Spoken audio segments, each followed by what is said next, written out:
How many live service games have you played or ever played?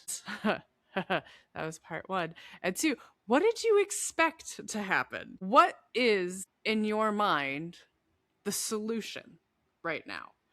And I'm coming at it from a game development perspective. Now, it is August 4th as we are recording this, Hmm. meaning it's revenue time. And I'm going to talk about that after I kind of do this sort of live service games 101, just because it's pretty crazy to me, that reaction of Caleb's the scapegoat. Oh my god, they should have just given us Valko. They should have done XYZ. And it's very much a they can't, because I think we do forget that Love and Deep Space is a live service game. And what that means is that it is a permanently living, breathing game. There is technically no fixed end. Live service games are eternal until they suddenly their heart stops. And usually their heart stops because of lack of revenue, lack of development resources, something like that. And I say it is eternal and forever because they can keep adding stuff. And Sire mentioned this, and I've mentioned this as well. The fact that Love and Deep Space has a multi-timeline, various planets, blah blah blah blah bullshit. It is Hmm. so smart in a live service world. Um, and when I talk about a live service games, like common ones you might be thinking of, like anything like a MOBA, like League of Legends, Dota 2, Valorant, the finals, any of that shit. Because all they Hmm. have to do is we can just keep adding characters. We could just keep adding maps. The difference is the simplicity. And when I say simplicity, you have to take that with a grain of salt because like for example, League of Legends is generally the same map with the same ish roles, and you add a character, and that move set changes sort of the what we call the meta of the game. But it's in permanent operation. It runs 24/7 forever, and the content behind it, the content pipeline behind it never stops. There's no finished state. It doesn't say like in the game industry back when discs were a thing. Thanks, Sony. Um Fuck you, Sony. where please still sponsor us if you want to. But We have mortgages. we have mortgages. Anyway, uh, but like there used to be a big announcement in a party that a game went gold, and what that means is the official disc, the master disc that was going to be copied for every other title was printed. It was done, and now the game was in production. There was no more changes. And then like everyone gets mad, there's a day one patch, and it's like, yeah, back in the day they didn't have day one patches, and we've discussed a lot of that in the Final Fantasy games. But that's technically no finished state. So the team isn't reacting in real time because honestly they're executing a schedule that we might not see but exists. And so there's a bunch of internal teams and a crap ton of external vendors. And I kind of want to talk through a little bit about this.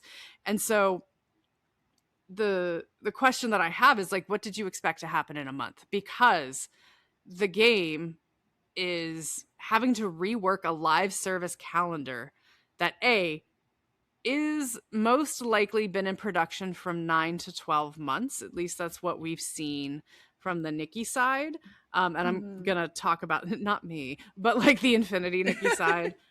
Check out my live stream. Like, even though we're recording this on a Tuesday, the stream's happening on Wednesday. I am talking about it. But in general, there's a really cool I'm gonna say it's cool. There was a 2023 game development report from Griffin Gaming Partners and a bunch of other people. They surveyed over 500 studios worldwide. 95% of them were developing or maintaining a live service title. So from initial build to launch, a traditional game, so we're talking not live service, is like 2 to 3 years on a good scale. Live service games take about 5 years from full initial production period through launch.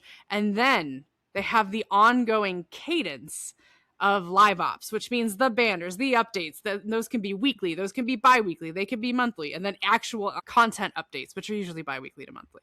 So this ideal fast cadence doesn't really work in multi-year pipelines. For example, Infold, and the reason I'm bringing up Nikki is because it is the closest thing that we kind of have from Infold that we can actually look at, is we know that Infinity Nikki runs on like 9 to 12 month cycles. That's pretty consistent with a bi-weekly to monthly release, being that lighter layer of live ops, not major character story production, all that good stuff. When we talk about what's happening within live ops, we're talking about the live services production chain. It's slow by design, not by neglect. At least it should be. Because I'm going to put that out there for a second. Because when you think about it, so we get this Caleb card that just gets announced. It's going to be running, I think, this week or next week. That probably has been in production for at least 9 months. Because one, they have to design the card, they have to do the narrative, they have to do the programming, then they have to record it with the VOs and their contracts, plus do the multi-language on the talent schedule in available studios globally. Then they have to work on what we call the packaging. So the animation, the UI integration, hence they're constantly reusing that plushie game. It's something that they can easily turn around, but you still need to actually re-record the voice lines and input it and program it and QA it. There's internal QA. There's third-party platform negotiations. So we're talking about Apple and Google in this situation. And other times you have to work with the console certifications, which are yay. And then, of course, there's localization, QA, bug fixes across every region, marketing, and launch coordination. So every step that I just talked about, it touches not only multiple inside companies, it touches multiple outside companies. And I don't just mean like the voice actors. One of the fastest growing service categories in games is what's called, and you're gonna love this, it's called gaming outsourcing services. You don't realize that the majority of the teams that are working on your games, and by the way, a great tip for anyone who wants to break into the game industry, game outsourcing services companies are the people who are doing like a lot of the grunt work on the line. Like they're the companies that do a lot of the localization work. They're the companies that do a lot of the QA. They might be doing the NPC voiceovers that, you know, they hire the 4 voices that are going to record, because usually a recording minimum is 4 hours. So while Silas is in the booth doing all his lines for 4 hours, they're recording Luke and Kieran and everyone else on the side at the same time to simultaneously get it out. And so one of the reasons I want to talk about this is because like 72% of AAA publishers and 58% of mid-sized studios use at least one QA partner, outsourced, not internal, in addition to their own internal teams. This market is so huge. It was $9 billion in 2025. It's projected to be $25 billion by 2035, with a CAGR of up to 17%. And before you ask, CAGR is the compound annual growth rate of a business. Got you. And like, this is where some of the cost comes into the game development. Localization and QA specifically are like about 19 to 20% of that growth. So basically, Infold being a Chinese-based company, they are not native English speakers. We talked about this today on the Xavier myth. There were several kind of mistranslations and grammar errors and things like that. Additionally, I talked about how the English voice cast that they had, they didn't necessarily like cast for local accent for the English side as well. So they were like brute forcing internally, probably used a couple of local studio outsourced partners versus using some of the bigger ones.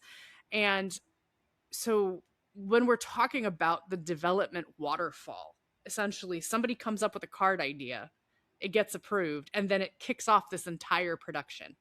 Essentially, when Infold came out and said, well, shit, we're not going to release Valko, we all got a buggy game. Like, let us not deny that. Yeah. And on top of it, it is still pretty fucking buggy. So the first thing that they did is shifted probably their entire engineering and QA group.